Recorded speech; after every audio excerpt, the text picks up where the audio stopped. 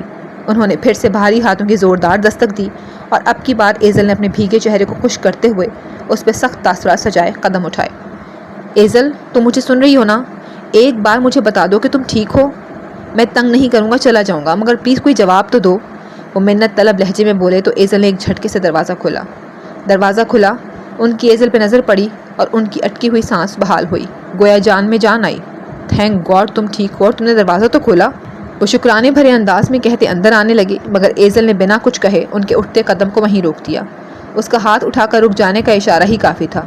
آپ کو کیا لگا تھا کہ آپ میرے لیے اتنی اہمیت رکھتے ہیں کہ میں آپ کے پیچھے مرنے چل پڑوں؟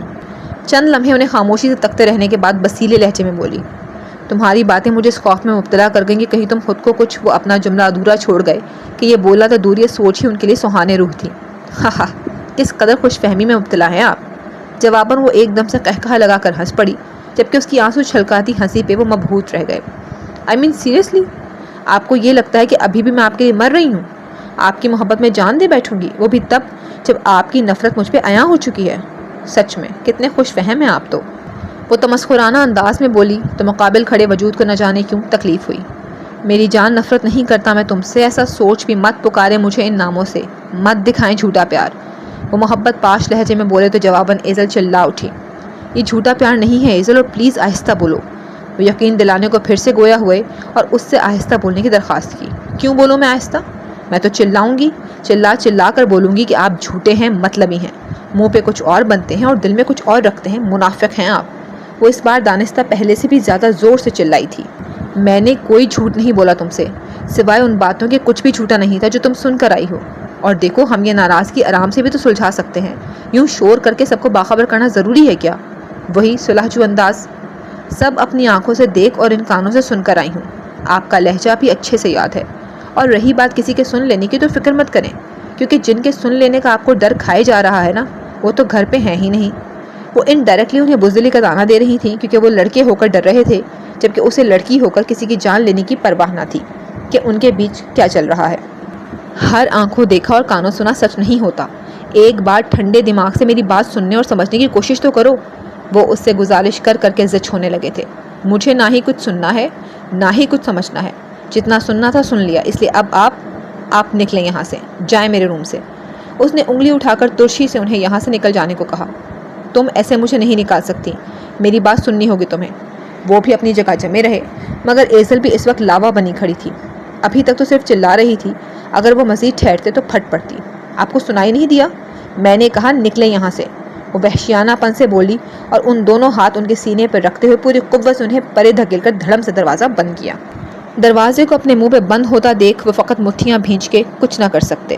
وہ اس وقت ایزل سے بات کرنا بیکار ہے، وہ غصے میں کچھ نہیں سنے گی، وہ اچھے سے جان گئے تھے، تبھی دوبارہ دروازہ پیٹنے کی بجائے چپ چاپ واپس چلے گئے۔ پتہ نہیں کیا شوق ہے ارحم کو مجھے ایسے کپڑوں میں دیکھنے کا، میرا خیال ہے انہیں بھی نکال ہی دیتی ہوں۔ سوزین ڈریسنگ روم میں کھڑی اپنی وہ ڈریسز دیکھ رہی تھی جو عموماً وہ نہیں پہنتی تھی۔ گھر میں پہننے والے ڈریسز وہ کمرے کی وارڈروب میں سجائے ہوئے تھی، جب ڈریسنگ روم میں وہ ڈریسز موجود تھے جو وہ شاذ و نادر ہی پہنتی تھی۔ وہ اپنے اسٹائلش ڈریسز دیکھ رہی تھی جن میں زیادہ تر جینز اور ٹاپ تھے۔ اب وہ ایسے ڈریسز گھر سے باہر بالکل نہیں پہنتی تھی، جب بھی پہنتی ارحم کے لیے ہی پہنتی، کیونکہ ایسے ڈریسز کی شاپنگ زیادہ تر وہی اسے زبردستی کرواتا تھا۔ ارے یہ بھلا میں نے کیوں نکال دیا، یہ تو ارحم کو بہت پسند ہے۔ دوسرے کچھ ڈریسز کے ساتھ اس نے ایک سرخ گھٹنوں سے اوپر تک آتی شولڈر لیس فراک بھی بے دھیانی میں نکال دی، تو پھر نظر پڑنے پہ جلدی سے واپس نکالتی سر پہ ہاتھ مارتی بولی، اگر یہ ارحم کو بہت پسند ہے تو اسے پہن کر بھی دکھا دو جانے من۔ وہ فراک کے اندر سے امڑتی مہک کو سانسوں میں اتارنے کو مسکرا کر اسے ناک کے قریب کرنے کو تھی کہ اس آواز پہ یکدم اچھل پڑی۔ ارحم تم؟ پیچھے پلٹ کر دیکھا تو وہ شوخی سے بھرپور نگاہیں لیے چوکھٹ سے لگا اسے ہی دیکھ رہا تھا۔ اف تم نے تو ڈرا ہی دیا تھا۔ اس نے ڈر کے سبب سینے پہ رکھا گیا ہاتھ پیچھے ہٹایا۔ ویسے اب جناب کیا بھول گئے ہیں؟ اپنا کام جاری رکھتی وہ بولی، اپنی اس پیاری سی مسز اور بیٹی کو بھول گیا تھا، انہیں ہی لینے آیا ہوں۔ وہ اس کے پاس چلا آیا اور بالکل عقب میں کھڑا ہو گیا۔ لیکن ابھی تو شام نہیں ہوئی، وہ مزے سے بولی۔ ہوئی نہیں، مگر ہونے میں زیادہ وقت بھی نہیں، گھومنے پھرنے اور شاپنگ کرنے میں ہی ڈنر کا وقت ہو جانا ہے، اور پھر تمہیں تو پتہ ہی ہے کہ حالات جہاں جہاں کہے گی وہاں جانا تو پڑے گا ہی، تو تم بس تیار ہو جاؤ، ابھی ہی نکل جاتے ہیں۔ بات تو ارحم کی بالکل ٹھیک تھی۔ اچھا تو پھر بتاؤ کیا پہنوں میں؟ یوں تو یہاں ایسا کوئی ڈریس تھا تو نہیں جو وہ باہر پہن کر جانا پسند کرتی، مگر پھر بھی پوچھ بیٹھی۔ یہی پہن لو نا جو ہاتھ میں پکڑ رکھی ہے۔ ارحم نے اس کے ہاتھوں میں موجود سرخ فراک کو دیکھتے ہوئے شرارت سے کہا۔ اوف ارحم یہ بھلا کیسے پہن سکتی ہوں، یہ تو… وہ دانستہ بات ادھوری چھوڑ گئی۔ کیوں جانے من، شادی کے اتنے سال گزر جانے کے بعد بھی شرم باقی ہے، وہ شوخ پن سے کہتا اس کی کمر کے اطراف سے بازو حائل کرنے کے بعد پیٹ پہ رکھے جھٹکا دے کر اسے اپنے ساتھ کر تھوڑی شانوں پہ ٹکا گیا۔ تم بھی نا ارحم، میں ڈنر کے لیے ڈریس کا پوچھ رہی ہوں اور تمہیں مستی سوج رہی ہے۔ وہ مسکراتی۔ جب تم پاس ہوتی ہو تو یہ بندہ ناچیز واقعی بدمست ہو جاتا ہے، اور مستی چڑھنے کے بعد میرا دل چاہ رہا ہے کہ تم یہ ڈریس پہنو تو میں ڈنر آج گھر پر ہی کر لوں۔ وہ زومانی لہجے میں بولا تو سوزین نے ذرا رخ پھیر کر الجھ کر اسے دیکھا۔ ڈنر گھر پہ کرنے کا اس ڈریس سے کیا تعلق؟ وہ نہ سمجھی۔ بہت گہرا تعلق ہے ڈارلنگ، جب تم یہ ڈریس پہن کر میرے سامنے آؤ گی نا تو پھر بچ نہیں پاؤ گی، کیونکہ تمہیں کھانے کی نیت سے تو میں تم پر ٹوٹ پڑوں گا۔ خماری بھرے لہجے میں کہتا وہ واقعی اس پہ ٹوٹ پڑا اور اس کی گردن کو اپنے لبوں کی گرمی بخشنے لگا۔ کمر کے اطراف حائل ہوئے بازوؤں کی گرفت مزید تنگ کرتے ہوئے اسے اپنے اندر بھینچ ڈالا تو وہ اس پیار کی بوچھاڑ پر لب کاٹے لمبی لمبی سانسیں بھرنے لگی۔ کھڑے کھڑے پیار جاگ جاتا تھا اس کا، اور پھر وہ موقع محل دیکھنے کی بجائے اس کے ساتھ چھیڑخانیاں شروع کر دیتا تھا۔ ارحم، اس کے ہاتھوں پہ اپنے ہاتھ رکھ کر انہیں خود سے ہٹانے کی صحیح کرتی وہ بمشکل بولی، کیونکہ جس قدر زور سے اس نے سوزین کو باہوں میں بھر رکھا تھا اس کی سانسیں اتھل پتھل ہو رہی تھیں۔ یس مائی سویٹ ہارٹ، اسے اپنے روبرو کر کے وارڈروب کے گلاس ڈور سے پن کرتا آپ کے سامنے سے اس کی گردن پہ حملہ آور ہوا۔ تمہیں ایک دم سے کیا ہو جاتا ہے ارحم؟ اپنی گردن میں جگہ جگہ بائٹ کرتا اپنے شوہر کو اس نے روکنا چاہا۔ یہ میری محبت کا جنون ہے جان، جو جب دل چاہے بس سر چڑھ کر بولنے لگتا ہے، اور اسے چپ کروانے کے لیے اس کی طلب تو پوری کرنی ہی پڑتی ہے۔ ذرا بھر کو رک کر ایک آنکھ دبا کر اسے جواب دیتا اب کہ وہ اس کے لبوں پہ جھک گیا اور نہایت نرمی سے انہیں بھگونے لگا، مگر یہ نرمی صرف چند لمحات تک برقرار رہی۔ اس کے بعد اس کا جنون واقعی مزید سر چڑھ کر بولا تو وہ گویا ان پر ٹوٹ پڑا۔ سوزین نے اسے روکنا چاہا، مگر اس سے قبل ہی وہ اس کے دونوں ہاتھوں کو اپنی گرفت میں لیتا اس کی انگلیوں میں اپنی انگلیاں پیوست کر گیا۔ ہاتھ میں پکڑی سرخ ڈریس فرش پہ جا گری۔ اس کی پرواہ بھی کس کو تھی؟ وہ تو ہمیشہ اس کی جنونی محبت کے آگے کمزور پڑ جاتی تھی، چند منٹوں میں ہی بے حال ہو جاتی تھی، اور ابھی بھی حال بے حال ہو رہا تھا۔ ایک تو اس کے ہونٹوں کو اپنے شکنجے میں لیے دیوانہ وار چوم اور بھگو رہا تھا، اوپر سے ستم یہ کہ ہاتھ بھی قید کر رکھے تھے۔ صرف یہی نہیں، دونوں کے بیچ کا سوئی جتنا بھی فاصلہ نہ رکھا جس سے سوزین کی سانسیں اٹکنے کو ہوئیں۔ ارحم، بہت مشکل سے اس نے ایک لفظ لبوں سے نکالا تو ارحم کو اس کی حالت کا بخوبی اندازہ ہو گیا۔ وہ آخر میں چند لمحے لبوں کو حرکت دینے کی بجائے ان پر ٹھہر سا گیا اور پھر پیچھے ہٹ گیا۔ ابھی تو چھوڑ رہا ہوں، لیکن رات میں اس کا بدلہ سود سمیت لوں گا۔ پیچھے ہٹتا وہ آنکھ مارتا بولا تو سوزین ابھی تک لمبی لمبی سانسیں لینے میں مصروف تھی۔ ریلیکس جان، اب کم از کم اتنا پیار سہنے کی عادت تو ڈال لو۔ وہ پیار سے اس کے گال تھپ تھپاتا بولا۔ تمہاری یہ شدت مجھ سے نہیں سہن ہوتی۔ سانسیں بھرنے کے دوران وہ رک کر بولی، تو اس کا مطلب میں اس کے پاس چلا جایا کروں جو ذرا سے پیار پہ تمہاری طرح بے حال نہیں ہوتی؟ انفیکٹ میری تو دوڑ الٹا مجھ سے اس کی شدتیں شدید برداشت نہیں ہوتی۔ وہ یوں بولا جسے واقعی کوئی ڈھونڈ رکھی ہو، جبکہ اس بات پہ سوزین کا چہرہ لال بھبوکا ہوا۔ تمہاری شدتیں تو خود پہ سہ لیتی ہوں، مگر تم جانتے ہو نا کہ تمہارے یہ فضول مذاق مجھ سے بالکل برداشت نہیں ہوتے۔ غصے کے ساتھ ساتھ آنکھوں میں نمی بھی تیر اٹھی تھی۔ اس کے سینے پہ زور سے پنچ مارتی وہ خفگی سے بولی، تو پھر میری شدتیں پرسکون رہ کر برداشت کر لیا کرو، تاکہ مذاق برداشت کرنے کی نوبت ہی نہ آئے۔ اس کی غصے سے سرخ پڑتی ناک کو چھوتا بولا تو وہ ناراضگی سے رخ پھیر گئی۔ ارے میرا بیبی تو ناراض ہو گیا۔ اس کے روٹ جانے پہ وہ منہ وسورتا بولا، مگر اب کہ وہ اسے پیچھے ہٹاتی دروازے کی طرف بڑھ گئی۔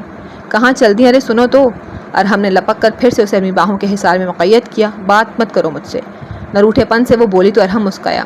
میں بات نہیں کروں گا بلکہ باتیں کروں گا، اور وہ بھی وہ دانستہ جملہ ادھورا چھوڑ گیا۔ اف ارحم، چھوڑو مجھے۔ اس نے خود کو چھڑوانے کی ناکام صحیح کی۔ نہیں چھوڑوں گا۔ میرا بس چلے تو تمہیں ہمیشہ کے لیے اپنی محبت کی زنجیر سے باندھ لوں اور پھر کبھی آزاد نہ کروں۔ اس کے بالوں میں چہرہ چھپائے وہ آنکھیں موندے بولا، وہ تو تم برسوں سے باندھ چکے ہو ارحم۔ اب کہ وہ بھی مدھم سا مسکرا دی تھی، اور تمہارے ان ہاتھوں کو بھی ہتھکڑیاں لگا کر ہمیشہ کے لیے باندھ دوں جو بس مجھے تم سے دور کرنے کی ہی صحیح کرتے رہتے ہیں۔ ارحم نے اس کے ہاتھوں کو دبوچا۔ میرے ہاتھوں کو کیوں؟ ہتھکڑیاں تو تمہارے ہاتھوں کو لگنی چاہیے جو بار بار میری راہ ٹوک لیتے ہیں۔ اپنے وجود کو اس کے ہاتھوں کے شکنجے میں قید دیکھ وہ بولی، میرے ہاتھوں کو جو ہتھکڑیاں لگنی تھیں وہ ایک بار لگ چکی ہیں۔ اب دوبارہ کسی کی جرت نہیں کہ انہیں یا میرے وجود کو کسی بھی قسم کی قید کی نظر کر سکے۔ اسے جیسے کچھ بہت ہی تلخ یاد آیا تھا، اور اسی لمحے سوزین کے تاثرات بھی مان پڑے تھے۔ ارحم کے الفاظ اسے جھنجھوڑ کر پیچھے کو پٹک چکے تھے، اور پیچھے صرف اذیت تھی، پچھتاوا تھا۔ اگر کسی کی جرت ہے تو وہ صرف تم ہو، کیونکہ تم انہیں جو ہتھکڑیاں لگاؤ کہ وہ محبت کی ہتھکڑیاں ہوں گی، اور تمہاری محبت میں تو میں پہلے ہی تا عمر کے لیے قید ہو چکا ہوں۔ وہ اسے اپنے روبرو کیے اور مگر وہ تو جیسے وہاں تھی ہی نہیں۔ اس کے پاس ہوتے ہوئے بھی وہ کہیں بہت پیچھے نکل گئی تھی، جہاں صرف لفظ ہتھکڑیاں اور قید کی باس کش۔ التمش، وہ آفس جانے کے لیے کمرے سے نکل کر زینے طے کرتا باہر جانے کو تھا جب نرمین نے اسے پکارا۔ صبح وہ دیر سے اپنے کمرے سے نکلا، ناشتہ بھی لیٹ کیا، جبکہ مکرم صاحب 9 بجے ہی آفس جا چکے تھے۔ طبیعت اب ان کی بہتر تھی۔ جی ماما۔ کسی سے کسی بھی قسم کی بات کرنے کا موڈ نہ تھا، مگر ماں کی پکار کو موڑ بھی نہ سکا اور ان کے پاس چل آیا۔ خیریت ہے؟ میں نوٹ کر رہی ہوں کہ کچھ دنوں سے تم کافی اداس اور پریشان سے لگ رہے ہو۔ کیا پریشانی ہے؟ کچھ ماں سے بھی شیئر کر لو۔ کوئی محسوس کرے نہ کرے، مگر ماں تو اولاد کی اداسی بھانپ جاتی تھی، اور وہ بھی بھانپ چکی تھی۔ کوئی پریشانی نہیں ہے ماما، بس طبیعت آج کل کچھ ٹھیک نہیں رہتی، شاید اس وجہ سے آپ کو ایسا لگا ہو۔ صوفے پہ بیٹھنے کی بجائے اس کے بازو پہ ٹک گیا اور ان کی بات کی نفی کرتا بولا، تم بتاؤ نہ بتاؤ مگر بات تو کچھ ایسی ہی ہے۔ سچ سچ بتاؤ، کیا اس لڑکی سے کوئی ناراضگی چل رہی ہے تمہاری؟ بزنس کی پریشانی ہوتی تو مکرم کے ذریعے انہیں معلوم ہو ہی جاتا۔ تبھی نرمین کو یہی خیال آیا تو مشکوک نگاہیں اس پہ ٹکائے استفسار کرنے لگیں۔ ناراضگی؟ وہ زیر لب بڑبڑایا۔ ان کے سوال پہ اس کا چہرہ مزید مرجھا گیا، اور پھر اسی مرجھائے چہرے پہ غصہ اود آیا تھا۔ ایزل کا قطع تعلق کرنا نئے سرے سے یاد آیا تو تن بدن میں پھر سے آگ بھڑک اٹھی تھی۔ چپ کیوں ہو؟ کیا یہی بات ہے؟ وہ بغور اس کا چہرہ دیکھ رہی تھیں جس پہ غصہ بھر آیا تھا۔ ماما، فی الحال میں اس بارے میں کوئی بات نہیں کرنا چاہتا۔ وہ مشکل اپنے غصے کو قابو رکھتا بولا، مگر مجھے تو کرنی ہے بات۔ آخر اور کتنے دن تک مجھے انتظار میں لٹکائے رکھنا ہے تم نے؟ یہی 2 سال پہلے اگر تمہاری شادی کر دی ہوتی تو آج میرے ہاتھوں میں میرا پوتا یا پوتی ہوتی۔ وہ جواب دے کر اٹھنے کو تھا مگر نرمین کی اس بات نے اسے قدموں میں گویا زنجیر ڈال دی۔ اس گھر میں بھی بچے کی رونق ہوتی دل لگا رہتا میرا بھی، وہ حسرت سے بول رہی تھیں، جبکہ التمش تو بس بت بنا انہیں سنے جا رہا تھا۔ تمہاری پڑھائی کا بہانہ سن کر ٹالتی رہی، ورنہ 2 تو کیا 3 سال قبل ہی کر دی تمہاری شادی۔ اتنا بہترین رشتہ تمہارے انکار کے سبب تب بھی ہم نے کھو دیا، مگر اب تو کم از کم دیر مت کرو۔ اتنا چاؤ ہے مجھے تمہارے بچوں کا التمش، اور تم ہو کہ ماں کی چاہت کو کوئی اہمیت ہی نہیں دیتے۔ وہ ناراضگی سے گویا ہوئیں، جبکہ التمش نے رخ پھیر کر سختی سے آنکھیں مچھی۔ کاش ماما میں آپ کی یہ خواہش برسوں قبل ہی پوری کر دیتا، مگر میں یہ بھی جانتا ہوں کہ آپ میری اس اولاد کو قبول نہ کرتی اور اب بھی نہیں کریں گی، مگر میں اسے قبول کرنا چاہتا ہوں، اسے تلاشنا چاہتا ہوں، اسے ملنا چاہتا ہوں، سینے سے لگانا چاہتا ہوں۔ سوزین ٹھیک کہتی ہے، وہ میرا خون ہے اور میں اپنے خون کو در بدر پڑا نہیں دیکھ سکتا۔ نہ جانے کہاں ہوگا، کس حال میں ہوگا، یہ سوچ کر میرا بھی دل تڑپتا ہے، پر اب اور نہیں تڑپانا چاہتا۔ جلد پتہ لگوا لوں گا وہ کہاں ہے۔ اس نے پھر سے اسی ہاسپٹل میں رابطہ کرنے کا سوچا۔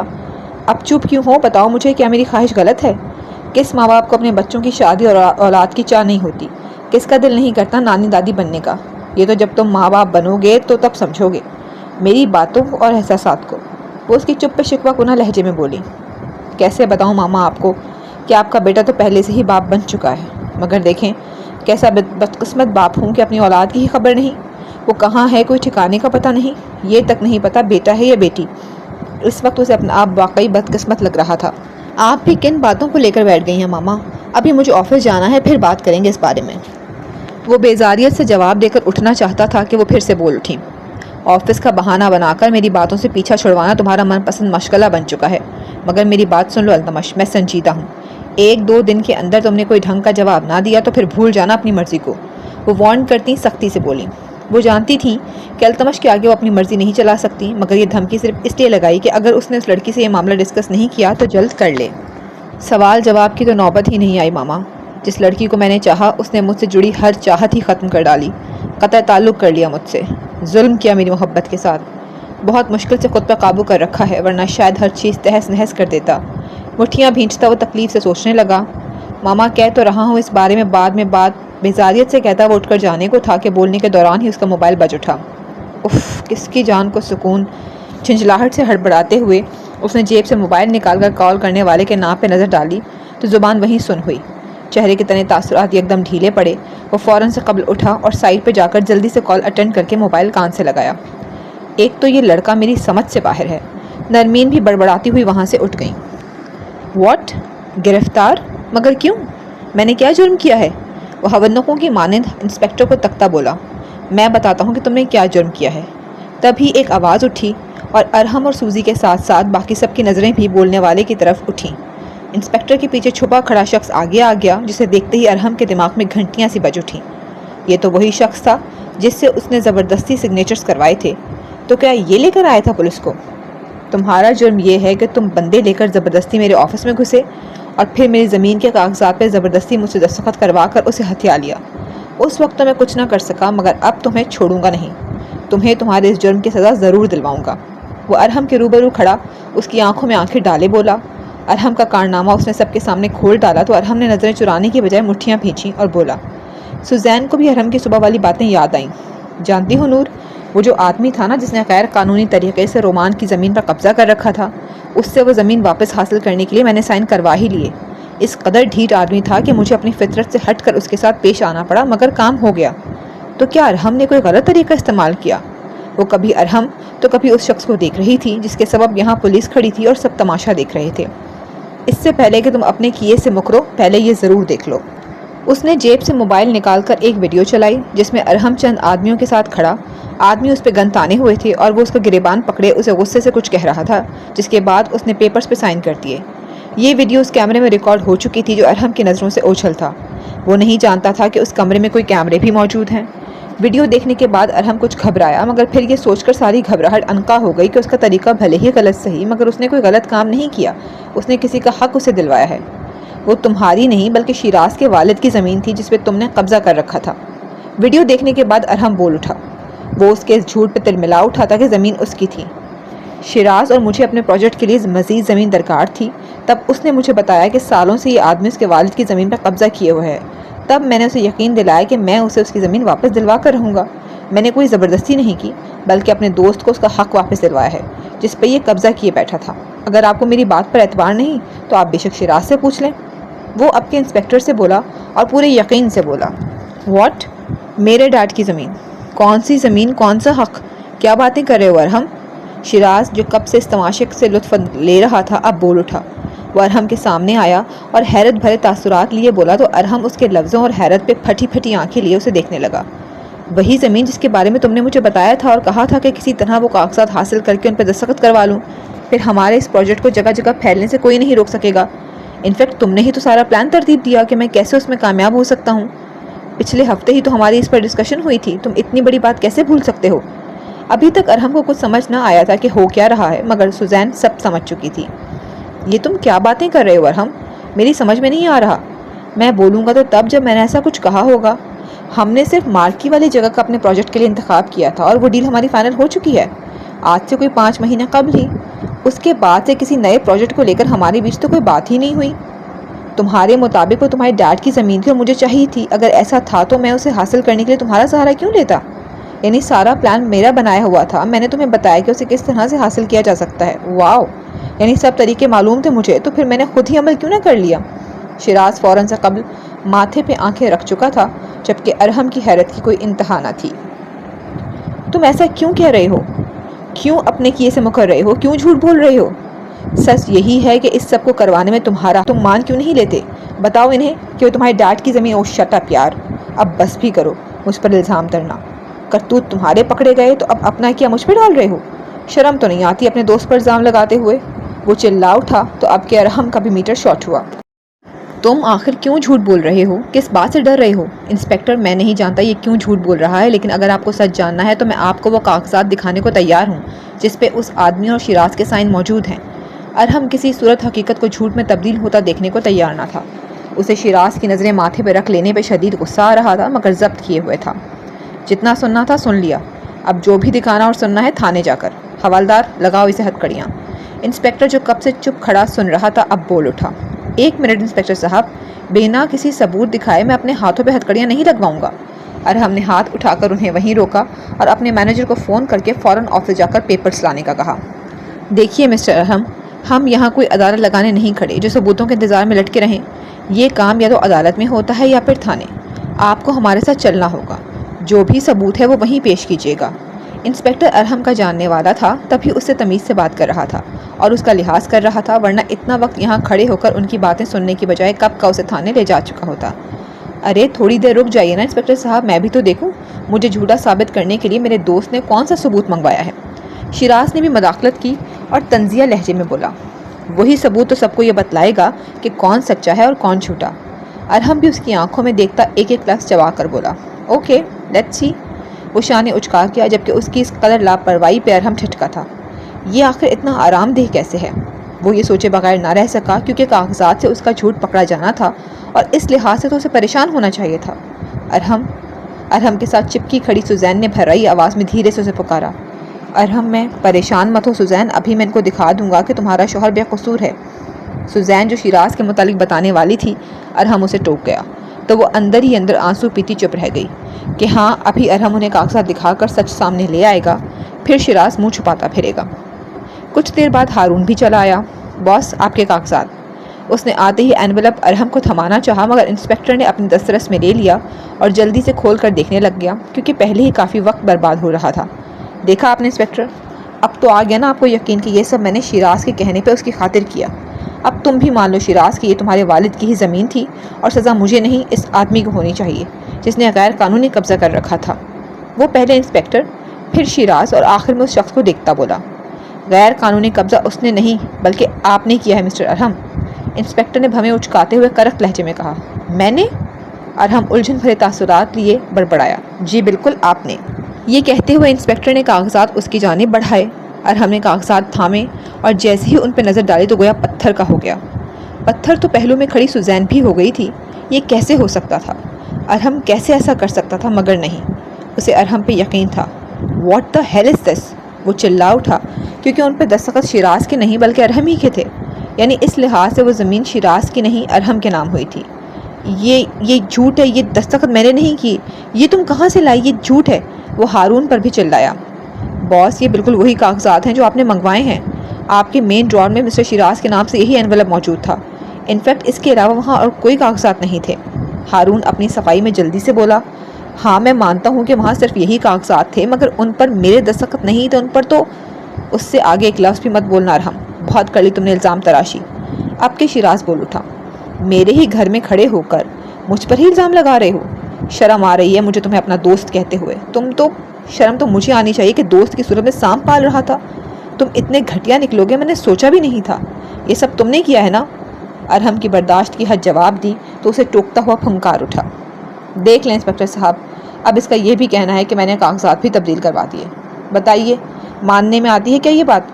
یہ کاغذات اس کے آفس میں موجود تھے اور اس کے مطابق ظاہر ہے کسی نے آفس میں ہی بدلے، تو یہ سب ریکارڈ تو ہوا ہوگا نا کیمرے میں۔ میں تو اپنی ہر بات میں سچا ہوں، سو اگر ایسا کچھ ہوا ہے تو اس کا بھی ثبوت دکھائے۔ وہ کس قدر آرام سے ثبوت مانگ رہا تھا، اور اس کا یہ پرسکون انداز ارحم کو سمجھا گیا کہ یا تو ریکارڈنگ ڈیلیٹ کر دی گئی ہوگی یا پھر کاغذات پہلے ہی بدل دیے گئے ہوں گے، کیونکہ وہ کاغذات لیے سب سے پہلے شیراز کے پاس ہی گیا تھا۔ بکواس بند کرو اپنی، جھوٹے مکار دھوکے باز کہیں کے۔ وہ دھاڑ اٹھا، انسپکٹر یہ سراسر جھوٹ بول رہا ہے، الزام میں نہیں بلکہ یہ لگا رہا ہے مجھ پر، میں نے سب اسی کے کہنے پر کیا ہے، آپ میرے یقین کریں۔ وہ آگے بڑھا اور انسپکٹر کو یقین دلانا چاہا۔ ہم صرف ثبوتوں پر یقین کرتے ہیں مسٹر ارحم، اور اس وقت تمام ثبوت آپ کے خلاف ہیں۔ انہوں نے صاف ہاتھ دکھائے تو آپ کے لوگ بھی شروع ہو گئے اور طرح طرح کی باتیں کرنے لگے۔ توبہ توبہ، آپ کو کیسا سمجھتے تھے اور اب کیسے نکلے؟ سوٹ بوٹ پہنے کھڑا ایک آدمی بولا، ہم تو آپ کو ایسا نہیں سمجھتے تھے ارحم، نہیں معلوم تھا کہ آپ اتنی غلط ایکٹیویٹیز میں ملوث ہیں۔ اب تو آپ کی اولاد بھی اس دنیا میں آنے والی ہے تو کیا اسے بھی حرام کا پیسہ کھلائیں گے؟ ساڑی پہنے کھڑی ایک خاتون بھی بولی، کچھ غلط نہیں کیا میں نے، اور اگر کیا بھی ہے تو صرف اس دھوکے باز کے کہنے پہ۔ یہ ہے اصل مجرم۔ میں نے اگر کچھ کیا ہوتا تو میں یہ کاغذات کیوں منگواتا، کیوں اپنے پیروں پہ کلہاڑی مارتا؟ ارحم غضب بھری حالت میں چلایا۔ بات تو اس کی ٹھیک تھی، کچھ لوگ سوچ میں بھی پڑے۔ مجھے مجرم کہنے سے پہلے میرے خلاف ثبوت بھی تو لاؤ، مگر تم کہاں سے لاؤ گے؟ آخر کو اس سب میں تمہارا اپنا ہی ہاتھ ہے، اور بہت کر لیا تم نے تماشا۔ انسپکٹر صاحب لے کر جائیں اسے، بہت کر لیا اس نے ہمارا وقت برباد۔ وہ درستی سے بولا تو انسپکٹر نے اب کے اشاروں سے حکم دیا، جس پہ حوالدار ہتھکڑیاں لگانے کو آگے بڑھے۔ رک جائیے پلیز۔ سوزین ارحم کے آگے یوں آ کھڑی ہوئی کہ وہ ہتھکڑیاں نہ لگا سکیں۔ ارحم بالکل سچ کہہ رہے ہیں، اصل مجرم یہ نہیں بلکہ یہ شخص ہے۔ وہ خونخوار نگاہوں سے شیراز کی طرف دیکھتی بولی، محترمہ آپ سائڈ پر ہو جائیں، ہمارا پہلے ہی کافی وقت برباد ہو چکا ہے۔ انسپکٹر شدید اکتائے ہوئے لہجے میں بولا، نور تم پیچھے ہو جاؤ، پریشان نہ ہو، یہ میرا کچھ نہیں بگاڑ سکتے، یہ مجھے زیادہ دیر حراست میں نہیں رکھ سکیں گے۔ ارحم اس کے شانوں پہ ہاتھ رکھے اسے تسلی دیتا بولا، وہ نہیں چاہتا تھا کہ اس حالت میں وہ کوئی بھی ٹینشن لے کر اپنی طبیعت خراب کرے۔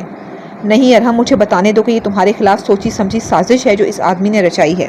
میں کب سے تمہیں یہی بتانا چاہ رہی تھی کہ اس نے پولیس کے آنے سے قبل مجھ سے کہا تھا کہ یہ کچھ ایسا کرنے والا ہے جس سے یہاں تماشا لگ جائے گا۔ اس نے کہا ہم دونوں پہ کوئی دھماکہ کرنے والا ہے، اور وہ یقیناً یہی سب تھا۔ واٹ؟ یہ کیا کہہ رہی ہو تم؟ ارحم پہ واقعی دھماکہ ہوا۔ میں سچ ارے بھابھی صاحبہ کیسی باتیں کر رہی ہیں؟ میں آپ کی اتنی عزت کرتا ہوں، مجھے اچھی طرح جانتی ہیں آپ، کم از کم آپ تو سچ کا ساتھ دیں، بتائیں سب کو کہ آپ کا شوہر کتنا بڑا فراڈیا ہے، آپ تو واقف ہوں گی اس کے ایسے رازوں سے۔ غصہ کرنے کی بجائے وہ بہت تمیز سے بولا، نظروں میں شوخی تھی جو صرف سوزین ہی دیکھ سکتی تھی۔ صحیح کہا تم نے، میں تمہیں اچھی طرح جانتی ہوں کہ تم کس قدر گھٹیا آدمی ہو۔ سب یاد ہے مجھے کہ کیسی بےہودہ باتیں اور حرکتیں کی تم نے میرے ساتھ، کتنی گندی نظریں ہیں تمہاری مجھ پر، سب جانتی ہوں میں۔ وہ تنفر سے گویا ہوئی، مگر اس نے یہ نہ دیکھا کہ اس کی ان باتوں پہ ارحم کی کیا حالت تھی۔ وہ تو یوں تھا جیسے کاٹو تو بدن میں لہو نہ ہو۔ یہ اس کی بیوی کیسا گھناؤنا سچ بیان کر رہی تھی۔ چند لمحوں کے لیے تو وہ اندھا بہرا گونگا ہی بن گیا، بس پتھر بنا کھڑا رہا، مگر جب یہ پتھریلا خول ٹوٹا تو اس کی آنکھوں میں خون اتر آیا۔ اس کے ساتھ شیراز نے یہ سب کیوں کیا اسے اب سمجھ آ گیا۔ اس نے اپنی لہو رنگ آنکھوں سے شیراز کی طرف دیکھا اور پھر کسی بپھرے ہوئے شیر کی مانند اس کی طرف لپکا۔ سالے خبیث کمینے کہیں کہ تیری ہمت بھی کیسے ہوئی میری بیوی پہ گندی نظریں ڈالنے کی؟ اس نے لپک کر شیراز کا گریبان پکڑ لیا اور اسے جھنجھوڑنے لگا۔ ہمت بھی کیسے ہوئی اسے چھونے کی؟ میں تجھے زندہ نہیں چھوڑوں گا بےغیرت رذیل! اس نے ایک زوردار پنچ اس کے منہ پہ دے مارا۔ اس سے قبل کہ دوسری بار ہاتھ اٹھاتا پولیس نے اس کے ہاتھوں کو اپنے کنٹرول میں لے لیا۔ پلیز اسے چھوڑ دیں، اس نے کچھ نہیں کیا، میرا ارحم بے قصور ہے، اسے پھنسایا گیا ہے انسپکٹر، یہ دونوں آدمی ملے ہوئے ہیں۔ وہ التجا کر رہی تھی مگر کوئی نہیں سن رہا تھا۔ ارحم میں تمہیں کہیں نہیں جانے دوں گی، میں وہ جو ارحم کا بازو پکڑے اسے روکنے کو تھی۔ ارحم نے خشمگین نگاہوں سے اسے دیکھا کہ اس کا دل دہلا۔ تم نے مجھے پہلے کیوں نہ بتایا نور؟ آخر کیوں اتنا بڑا سچ مجھ سے چھپایا؟ وہ بولا تو لہجے سے شدید خفگی چھلک رہی تھی، بلکہ اس کی تو نظریں ہی سوزین کو اپنی جگہ شرمندہ سی کر گئیں۔ آئی ایم سوری ارحم، مجھے نہیں معلوم تھا کہ یہ سب ہو جائے گا، مجھے پتا ہوتا تو کبھی تم سے نہ چھپاتی، میں تو بس اس لیے چپ رہی کہ بس دیکھ لیا تمہاری چپ کا نتیجہ۔ اب بھی کچھ مت کہنا، اب بھی چپ رہو۔ وہ جو اسے بتانے کو تھی کہ وہ اسی کی خوشی کی خاطر چپ تھی، ارحم اسے سختی سے ٹوک گیا اور اس کا بازو پہ ٹھہرا ہاتھ بے دردی سے جھٹک دیا کہ وہ اس کی ایسی بے رخی پہ دنگ ہی رہ گئی۔ چلیں انسپکٹر۔ اب کی بار وہ خود بولا تو سوزین کی جان پہ بن آئی۔ میری بیوی کو پلیز اپنی نگرانی میں گھر بھجوا دیں۔ جانے سے قبل وہ بولا مگر ایک نظر تک اس بیوی پہ نہ ڈالی جس کے چپ رہنے کے سبب آج وہ یہ سب بھگت رہا تھا۔ اس کی چپ کے سبب ہی تو آج وہ ہتھکڑیاں لگے ہاتھ لیے سب کے سامنے ایک مجرم کی حیثیت سے کھڑا تھا اور کچھ ہی دیر بعد جیل کے سلاخوں کے پیچھے قید ہونے والا تھا۔ ارحم، اس نے تڑپ کر پکارا مگر ارحم بنا دیکھے بنا کچھ بولے آگے بڑھ گیا۔ وہ بھی ان کے پیچھے لپکی مگر اس کی آنکھوں کے سامنے اسے جیپ میں بٹھا کر لے جایا گیا۔ پولیس کا ایک آدمی اس روتی دھوتی کو لیے گھر چھوڑنے چل پڑا، جبکہ دوسری طرف سب لوگوں سے اس تماشے کی معذرت کر کے انہیں گھروں کو بھیجنے کے بعد شیراز جشن منانے کو اس آدمی اور ہارون کے ساتھ ڈرنکس کرنے لگا۔ صاحب، وہ سہانا بی بی کب سے دروازہ پیٹ رہی ہیں۔ تبھی ایک ملازمہ پارٹی ختم دیکھ کر اب آرام سے اسے اطلاع دینے آئی۔ ہاں کھول دو اسے، ہو گئی پارٹی ختم، کرے اب وہ بھی عیش، بلکہ پارٹی تو ابھی شروع ہوئی ہے، کیوں جناب؟ ملازمہ کو اجازت دیتا وہ ان دونوں سے بولا جو قہقہہ لگا کر ہنس پڑے۔ اب مجھے میرے پیسے کب ملیں گے جناب؟ وہ آدمی بولا۔ اور ہاں مجھے بھی، آخر کو اصل کام تو میرا ہی تھا، ہارون بھی بولا۔ ارے مل جائیں گے، اتنی جلدی بھی کیا ہے، کل تم دونوں کے ناموں کا چیک کاٹ دوں گا۔ اور ہاں وہ کاغذات کہاں ہیں؟ آخری سوال اس نے ہارون سے کیا جس نے کاغذات تبدیل کروائے تھے۔ ارحم اس روز شیراز سے کاغذات لیے گاڑی میں بیٹھا جبکہ ڈرائیور کر رہا تھا۔ ڈرائیور نے راستے میں دانستہ گاڑی ایک ریڑھی والے سے ٹکرائی جس پہ ارحم جلدی سے باہر نکلا اور اس آدمی کا نقصان بھرنے لگا، اور اسی دوران ڈرائیور نے اپنا کام کر دکھایا۔ میرے پاس ہیں، کل لے آؤں گا، ابھی تو نہیں لا سکتا تھا۔ ہارون بولا، لانے کی ضرورت نہیں، پھاڑ دینا، بلکہ یوں کرنا لے ہی آنا، انہیں تو میں اپنے ہاتھوں سے پاڑوں گا۔ ہا ہا ہا، وہ قہقہہ لگا کر ہنس پڑا۔ اچھا ہاں، وہ میری زمین کی رقم کی ادائیگی کب کریں گے؟ وہی آدمی بولا، زیادہ شانے بننے کی ضرورت نہیں، جن پیپرز پہ میرے سائن تھے وہ جعلی تھے۔ اس بات پر وہ آدمی کھسیانی سی ہنسی ہنس پڑا۔ آخر کو اسی نے تو ارحم کو جعلی پیپرز دیے تھے، کل آ کر تم دونوں اپنا اپنا چیک لے جانا۔ یہ کہہ کر وہ اس کڑوے جام کے گھونٹ بھرنے لگا۔ باتیں ساتھ ساتھ جاری تھیں۔ ویسے آپ نے بتایا نہیں کہ باس کے ساتھ یہ سب آپ نے کیوں کیا؟ آخر انہیں جیل بھجوانے کے پیچھے آپ کا کیا مقصد ہے؟ ہارون کو جاننے کا تجسس تھا۔ اس بات کو جاننا تمہارے لیے ضروری نہیں، بس اتنا جان لو میں اپنے مقصد میں کامیاب ہو گیا اور تم لوگوں کو طے شدہ رقم ملنے والی ہے۔ ارحم تو سڑے گا اب جیل میں، جانتا ہوں کوئی لمبی چوڑی سزا نہیں ہوگی مگر اتنی آسانی سے اسے باہر نہیں آنے دوں گا۔ وہ شیطانی مسکراہٹ لیے بولا اور پھر یہ مسکراہٹ قہقہے میں بدل گئی۔ ان پہ چیخنے چلانے، انہیں کمرے سے نکال کر منہ پہ دروازہ بند کرنے کے بعد بھی جب اس کے غصے میں 1% بھی کمی نہ آئی تو کمرے کی بگڑی حالت کو مزید بگاڑنے لگی، چیزوں کو اٹھا اٹھا کر پٹکنے لگی۔ جب ہر چیز نیست و نابود کر دینے کے بعد تھک ہار کر بیٹھی تو ایک پل کے لیے دل میں خیال آیا کہ خود کو بھی اسی طرح ختم کر ڈالے، ٹیرس سے کود جائے یا کچھ کھا کر مر جائے۔ مگر اس ایک پل کے خیال کو اس نے دوسرے ہی پل جھٹک دیا، اور پھر اس کے بعد جو خیال دل و دماغ میں آیا اس پہ غور کرنے کو اس نے لمحے بھر کا بھی وقت نہ لیا، بلکہ فوراً سے قبل اٹھی اور آنسوؤں کو بے دردی سے رگڑ کر صاف کرتے ہوئے موبائل پکڑا اور عجلت میں کسی کا نمبر ملانے لگی۔ 2-3 بار کی بیل کے بعد فون اٹھا لیا گیا۔ ہیلو؟ دوسری طرف سے بے چینی بھری آواز ابھری۔ میں آپ سے ملنے کے لیے تیار ہوں التمش۔ اس کے فون اٹھاتے ہی ایزل نے فیصلہ کن لہجے میں وہ بات کی جس کے لیے وہ پہلے اسے انکار کر چکی تھی۔ کیا کہا؟ پھر سے کہنا۔ التمش کو گویا یقین نہ آیا۔ میں نے کہا میں آپ سے ملنے کے لیے تیار ہوں، جہاں کہیں گے آ جاؤں گی۔ اب کہ اس نے ایک ایک لفظ پہ قدرے زور ڈالتے ہوئے کہا تو التمش کی گویا یہ سنتے ہی تب کی اٹکی سانسیں تھیں جو چل پڑیں۔ اوہ تھینک گاڈ ایزل، تمہیں پتہ ہے میں تب سے کتنا پریشان تھا، تم یقین نہیں کر سکتی، مگر آپ کل مجھے لوکیشن سینڈ کر دیجیے گا، میں یونیورسٹی سے سیدھا وہیں آ جاؤں گی۔ اسے شاید صرف اپنی ہی بات سنانی تھی، تبھی التمش کو ٹوک گئی۔ لہجہ بالکل سپاٹ تھا، ہر قسم کے جذبات و تاثرات سے عاری۔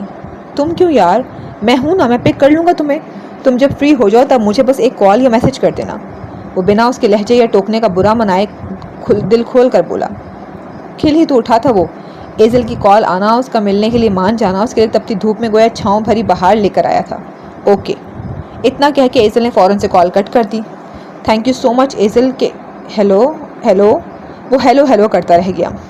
صحیح کہا تھا آپ نے کہ میں آپ کے پیچھے جان دینے والوں میں سے نہیں، اور میں واقعی ایسا نہیں کروں گی، کیونکہ اب میں آپ کو بتاؤں گی مسٹر فارس کہ زندہ رہ کر بھی تکلیف کیسے دی جاتی ہے۔ پرعزم لہجے میں بولتی، شیطانی مسکراہٹ لبوں پہ سجائے، وہ کچھ دیر قبل تباہی کی نظر ہوا کمرہ واپس پرانی حالت میں لانے کو اٹھ کھڑی ہوئی۔ 6 بجنے کو تھے اور وہ کمرے میں گھب اندھیرا کیے صوفے کی پشت سے ٹیک لگائے فرش پہ بیٹھے نہ جانے کس غیر مرئی نقطے کو گھور رہے تھے۔ انہوں نے تو خود کو تب سے کمرے میں ہی قید کر رکھا تھا، یہاں وہ قید رہی تو وہاں ایزل، دونوں ہی اپنے اپنے غموں پہ ماتم کر رہے تھے۔ وہ رو رہی تھی ان کے لفظوں کی تکلیف پہ، تو وہ پچھتا رہے تھے اپنے تکلیف زدہ لفظوں پہ۔ کیوں آخر قسمت ہمارے ساتھ ایسی ستم ظریفی کرتی ہے؟ ہر دوسرے دن ہمیں کسی نہ کسی تکلیف سے نواز دیتی ہے، نہ تم خوش ہوتی ہو نہ مجھے چین پڑتا ہے۔ میں مانتا ہوں ہماری خوشی و سکون، ہمارا درد و غم سب ایک ساتھ ہے۔ جہاں تم تڑپتی ہو وہاں سکون مجھے بھی میسر نہیں ہوتا، جہاں تم خوشی مناتی ہو وہاں دل میرا بھی تمانیت سے بھر جاتا ہے۔ ہماری خوشی غمی ایک دوسرے سے جڑی ہے، اس سے میں انکاری نہیں ہوں، تو پھر کیوں یہ قسمت ہمیں کوئی نہ کوئی وجہ بنا کر ایک دوسرے سے دور کر دیتی ہے؟ کیوں ایزل؟ کھوئے سے وہ اسی پوزیشن میں بیٹھے اتنا آہستہ بول رہے تھے کہ خود کو بھی بمشکل سنائی دے رہا تھا۔ آج کتنی خوبصورت لگ رہی تھی تم، بالکل کوئی اپسرا۔ اور وہ سوٹ میں کیسے بھول سکتا ہوں جس کے بارے میں نے کہا تھا کہ یہ رنگ میری چھٹکی کو بہت اچھا لگے گا۔ اب وہ اس کے سجے سورے سراپے کو آنکھوں میں بسائے بول رہے تھے۔ کھلا ٹراؤزر اور لانگ شرٹ، آئی تھنک یہ بیسٹ لگے گا تم پہ۔ انہیں اپنے الفاظ یاد آئے تھے، ویسے ہی لانگ شرٹ ویسا ہی ٹراؤزر، میری پسند کو کتنی ترجیح دی تم نے، اور ہمیشہ ایسے ہی تو کرتی ہو، مگر اب تم ایسا نہیں کرتی۔ آخر میں شکوہ لبوں پہ آ ٹھہرا۔ اور اگر مجھ پہ اچھا نہ لگا تو مجھے پتا ہے کہ آپ میرا دل رکھنے کے لیے جھوٹی تعریف کر دیں گے۔ پتہ ہے مجھ سے سب سے زیادہ سچ لاریب ہی بولتی ہے، ورنہ آپ سب تو جھوٹی تعریفیں کر کے میری ہر خامی ہر خرابی چھپا لیتے ہیں۔ وہی میری سچی دوست ہے، کیونکہ مجھ پہ کیا اچھا لگتا ہے کیا برا، میری کون سی عادت اچھی ہے کون سی بری، سب بنا کسی جھوٹ کے پیار سے مجھے بتا دیتی ہے، مگر آپ لوگ ایسا نہیں کرتے۔ اسے اچانک سے لاریب یاد آئی تھی، اور آغا فارس کو ابھی بھی یاد تھا کہ اس کی ان باتوں کے جواب میں انہوں نے کیا کہا تھا۔ پہلی بات تو یہ کہ تم لکھ کر لے لو، جتنا پیارا یہ سوٹ تم پہ لگے گا اتنا کسی پہ نہیں لگ سکتا۔ اور دوسری بات، لاریب تو ہے ہی بدتمیز اور جھوٹی، دراصل وہ جلتی ہے تم سے، آخر کو تم اس سے زیادہ حسین جو ہو۔ اس بات پہ تب ایزل کھلکھلا کر ہنسی تھی، یعنی ان کی بات کو انجوائے کیا تھا۔ ہم تم سے جھوٹ نہیں بولتے، سچ ہی کہتے ہیں، کیونکہ ہمیں اپنی پرنسس میں نہ ہی کوئی کمی نہ ہی خرابی اور نہ ہی کوئی خامی نظر آتی ہے۔ ہمارے لیے تم پرفیکٹ ہو، بس بات ختم۔ وہ دو ٹوک انداز میں بولے تھے کہ وہ پرفیکٹ ہے تو مطلب ہے، اور پرفیکٹ انسان کلی بیکار و معمولی شے بھی خود پہ استعمال کیوں نہ کر لے، وہ اس کے وجود سے جڑ کر خاص اور خوبصورت بن جاتی ہے۔ اسی طرح اگر یہ سوٹ تمہاری نظر میں اچھا نہیں تو جب تم اسے زیب تن کرو گی یہ خود ہی خوبصورت اور خاص بن جائے گا۔ Because you are beautiful. انہوں نے اس کی ناک دبائی تھی تو وہ اس تعریف پہ شرمیلی ہنسی ہنستی اس سوٹ میں منہ چھپا گئی تھی۔ اوکے، دیکھتے ہیں کہ یہ کتنا خاص اور خوبصورت بنتا ہے میرے پہننے سے۔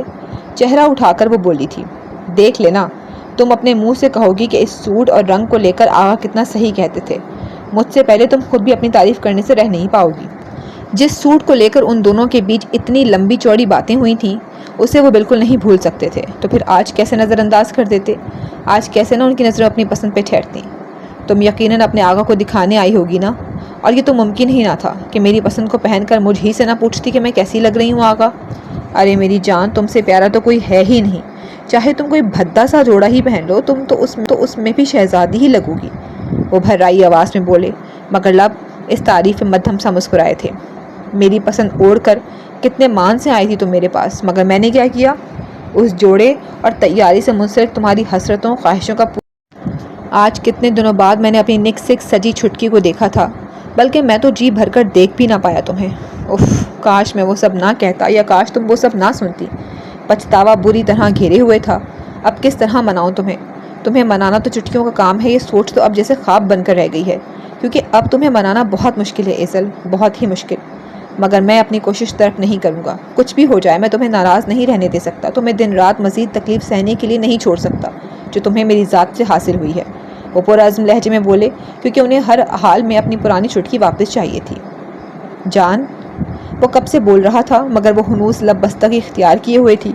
اسے گمسم کھڑا دیکھ ارحم نے اب کے جنبش دیتے ہوئے پکارا تو وہ ہڑبڑا کر ہوش میں آئی۔ میں یہاں کب سے تم سے باتیں کر رہا ہوں اور تم چپی میں لپٹی کھڑی ہو، کیا بات ہے؟ یہ ایک دم سے اتنی خاموشی کیوں؟ ارحم نے بغور اسے دیکھتے ہوئے پوچھا۔ وہ جو فرش پہ نظریں گاڑے کھوئی ہوئی تھی اس کی بات پر چونکی، کیونکہ وہ تو اس کی ایک بات بھی نہ سن پائی تھی۔ نہیں، کوئی بات نہیں ہے، وہ جبراً مسکرا کر بولی۔ یہ جھوٹی مسکراہٹ دکھا کر تمہیں کیا لگتا ہے کہ مجھ سے چھپا لوگی کہ اس وقت تمہارا دماغ کہاں محو سفر تھا؟ وہ متانت سے اسے دیکھتا گویا اس کا چہرہ پڑ گیا تو وہ جواباً کچھ نہ بولی۔ دیکھو نور، جو ہونا تھا وہ تو ہو گیا، اب عقل مندی یہ ہے کہ اسے بھلا کر زندگی میں آگے بڑھا جائے۔ کچھ غلطیاں مجھ سے ہوئیں، کچھ تم سے، دانش مندی یہی ہے کہ اپنی غلطیوں سے سیکھ لی جائے، انہیں دوبارہ نہ دہرایا جائے۔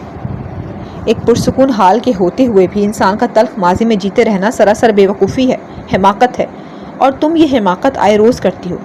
مت پیدا کرو اپنی لائف میں اتنی ڈسٹربنس، خود بھی خوش رہو اور مجھے بھی خوش رکھو، ہم دونوں ایک دوسرے کے ساتھ خوش رہیں، اس سے بڑھ کر میرے لیے تو کچھ بھی نہیں، اور تمہارے لیے بھی نہیں ہونا چاہیے، اوکے؟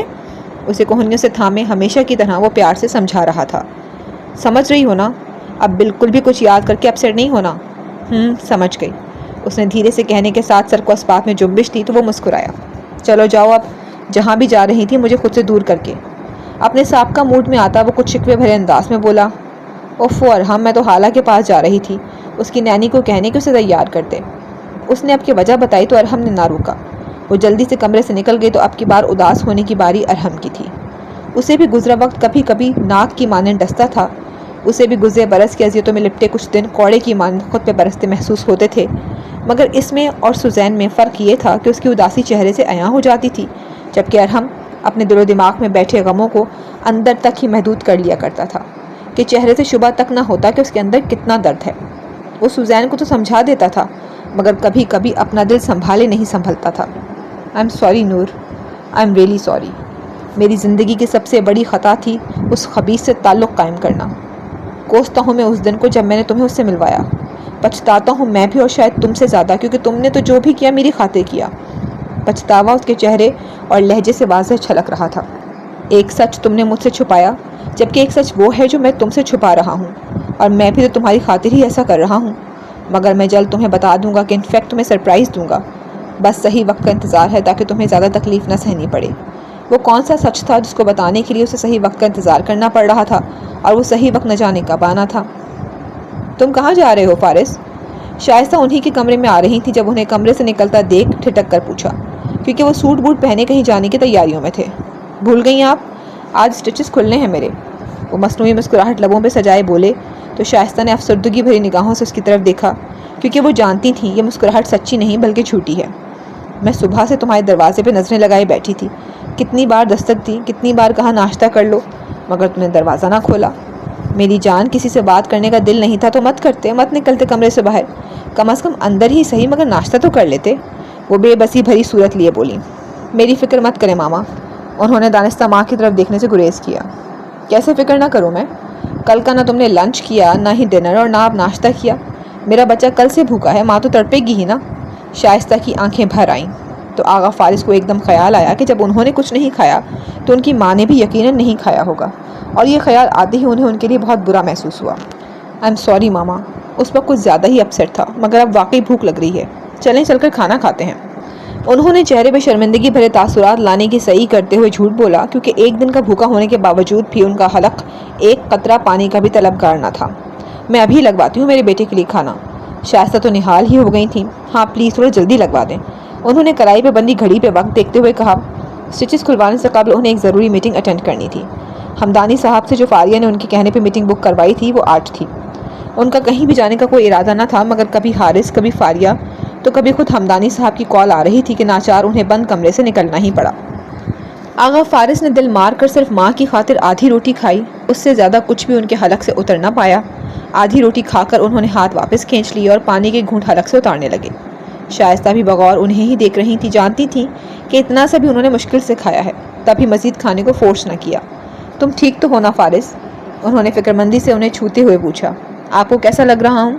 وہ جو اٹھنے کو تھے واپس بیٹھ گئے اور جواب دینے کے بجائے الٹا ان سے سوال گو ہوئے۔ تمہاری ماں ہوں میں، مجھ سے زیادہ کوئی تمہیں نہیں سمجھ سکتا۔ میں جانتی ہوں تم ٹھیک نہیں ہو، مگر میرے بچے تمہیں خود کو سنبھالنا ہوگا۔ وہ تو پاگل ہے، نادان ہے، کچھ دنوں میں پھر سے پہلی سی ہو جائے گی، مگر تم کوئی بے وقوفی مت کرنا۔ وہ نرم لہجہ اپنائے انہیں سمجھانے لگیں، جبکہ جواب وہ بے بسی بھری ہنسی ہنس پڑے۔ آپ نہیں جانتی ماما، نہیں جانتی کہ وہ کس قدر ضدی ہے۔ اب مجھے اس کے پہلے سا ہونے کی امید نہیں ہے، اور وہ ہو بھی کیوں؟ آخر کو میں نے اس کا دل دکھایا ہے، تکلیف پہنچائی ہے اسے، اور اس تکلیف پہنچا کر میں بھی ایک لمحے کے لیے بھی سکون میں نہیں ہوں۔ نہ وہ ٹھیک ہے اور نہ ہی میں ٹھیک ہوں۔ وہ ملال اور رنجیدگی سے کہتے ان کے ہاتھوں کو اپنے وجود سے ہٹا گئے۔ وہ ٹھیک ہو جائے گی، تم سے ناراض بھلا رہ سکتی ہے وہ؟ بیٹے کی تکلیف پر ان کا دل بھی تڑپا تھا۔ آپ کو کیا معلوم ماما کہ میرے بغیر رہنا تو اسے کب کا آ گیا ہے؟ آپ کیا جانیں اس کی ناراضگی کو؟ ابھی دیکھی ہی کہاں ہے آپ نے اس کی ناراضگی؟ یہ تو احسان تھا ان ظالموں کا کہ گولی کی صورت میں مجھے میری پہلے والی ایزل واپس لوٹا دی، ورنہ تو شاید اس کی ضد اور ناراضگی ابھی بھی نہ ٹوٹتی۔ مگر دیکھیں کہ میں ابھی اس کے پرانے ساتھ کو پا کر جی بھر کے خوش بھی نہ ہو پایا تھا کہ میرے لفظوں نے ایک بار پھر اسے مجھ سے دور کر دیا۔ وہ تو رہ لے گی میرے بغیر، مگر میں اس کے بغیر کیسے رہوں گا یہ میں نہیں جانتا۔ وہ ایک سرد آہ بھر کر رہ گئے۔ شائستہ نے بیچارگی بھری نگاہوں سے انہیں دیکھا اور تسلی دینے کو لب واہی کیے تھے کہ وہ انہیں روک گئے۔ مجھے اب چلنا چاہیے، حارث انتظار کر رہا ہوگا، انہیں بتا کر جلدی سے ان کے پاس سے اٹھ گئے، جبکہ شائستہ نے بھی ایک افسردگی بھری نگاہ ان کے بچے ہوئے کھانے پہ ڈالی اور خود بھی کھانا ادھورا چھوڑے اٹھ گئیں۔ جی فرینڈز، تو یہاں پر اختتام پذیر ہوتی ہے آج کی ایپیسوڈ۔ آپ کو کیسی لگی ہمیں کمنٹس کر کے ضرور بتائیے گا۔ اگلی ایپیسوڈ تک اپنا خیال رکھیے گا۔ اللہ حافظ۔